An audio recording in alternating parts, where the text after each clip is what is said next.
going the quickest way, learning what way is the best, learning what way cuts down on your gas mileage, maybe going the quicker way. And by doing this, you'll get there quicker, and you'll also get the best quality, meaning you'll cut down on your gas, and you'll also spend less because you're not driving as much. So that's kind of how lean works. So it's a simple way to think about it.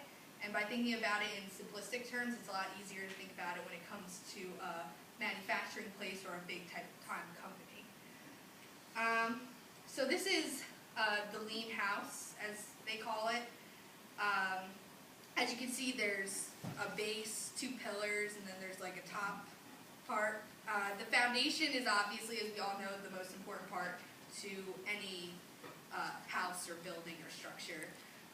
And that's the same when it comes to the lean house. So the bottom part where it says operational stability, those are the most important things to lean. And those are standardized work, total productive maintenance, flexible product and process, and supplier involvement. The 2 terms that stand out to me the most are standardized work and total productive maintenance, also known as TPM.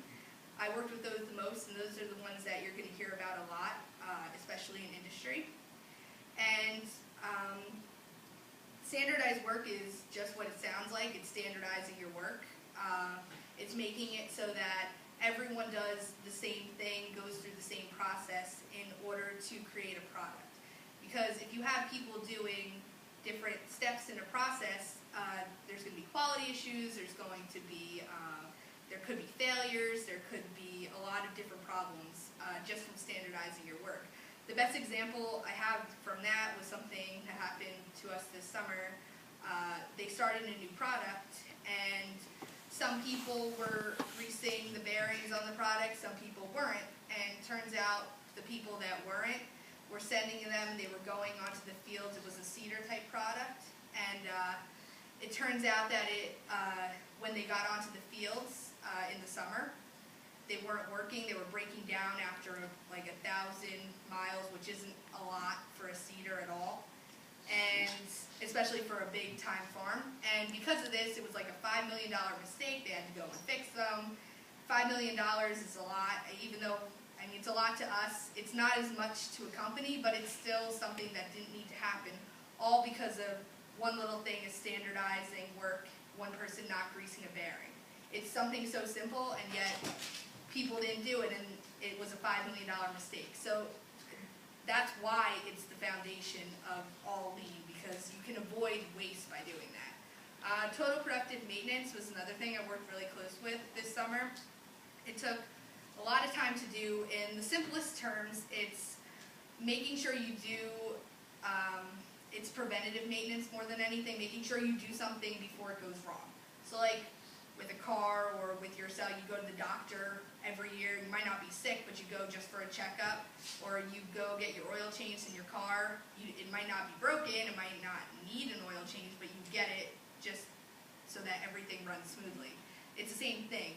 You want your operators and your people who are running the machines to know the machines well enough to look out for different problems and check problems on a daily, weekly, monthly, and quarterly basis in order to make sure that problems don't come down the line. Because if someone doesn't check it and a gear breaks or a belt breaks or something happens, then that machine could be down for a week or 2 weeks, and all of a sudden now something that put out 500 products a day maybe doesn't put anything out for 2 weeks, and that's a lot of money considering each one probably costs about $100 to $200. I mean, you can do the math there.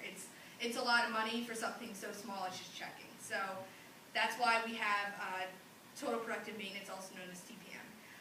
For the flexible product and process, that just has to do with making sure during the different stages of the process you can change different things. So it's not so standard, it's not standardized work, but it's making the process so that you can go in and change something if it's necessary. Because sometimes, especially in industry, if problems happen, if something was broken from a supplier, you want to be able to go in there and change it right away. So you want your process to be as flexible as possible in order to make sure that you can change it as quickly as possible so that you have less problems with your part. And supplier involvement, is the most important because you want your suppliers to be involved in what you're doing. You want the suppliers to know what you need to give you the right kind of thing, because obviously if your suppliers aren't giving you a good part, then you can't produce a good part for your suppliers. So it all comes back down to that. And as you can see, the two pillars are just in time, and this one is the right part at the right time in the right amount. This has a lot to do with inventory, which a lot of us, we see inventory as a good thing. We don't see it as a waste, because inventory, you want inventory. But in lean terms, inventory is a bad thing. Because for inventory, you have to have space, you have to pay for space, you have to obviously pay to get it, and you're not having it being used. So you're paying, you're putting money out to get something, but you're not using it, so therefore it's a waste. In the perfect world, we would have it where it's a push-pull system. That's what it's called in lean, and that's the customer pulls for something and you push it out. So you wouldn't get anything until it was needed by the consumer. So you wouldn't make something, for example, you wouldn't make something for Christmas in July because no one's buying something for Christmas in July. You wouldn't make it until December. So it's kind of like that. It was hard for me to understand when I first heard it, because you always think of inventory as a good thing. You want to have extra parts just in case. But in lean terms, it's a bad thing to have extra things that you've paid for that aren't being used. Jidoka, which means built-in quality, it's just a way of error-proofing, visual control. A lot of it is quality management, making sure that things are correct before it goes to the consumer, because as you can see, when things are incorrect, there are obviously problems. Like I said, with the problem over the summer, it was a really big mistake. It cost a lot of money to go out and fix it. They had to go to another country to go and fix all of them that were out on the line. It's just a lot of money and a lot of time. It's obviously a lot of waste, because then you have to reproduce all the things you already produced. You're not getting paid for it again. So you want to make sure quality should be the biggest thing. As you can see, it's Jidoka probably isn't a term you've ever heard before. That's because it's Japanese, and a lot of lean terms are Japanese, and that's because it's based off of Toyota. Toyota was the one who first did a lot of lean practices, and we actually base most of lean off of the Toyota system. And that's because automotive manufacturing is probably the best manufacturing there is, because when you think about it, the car it's the most intricate thing to make. You can literally pick and choose what you want in a car.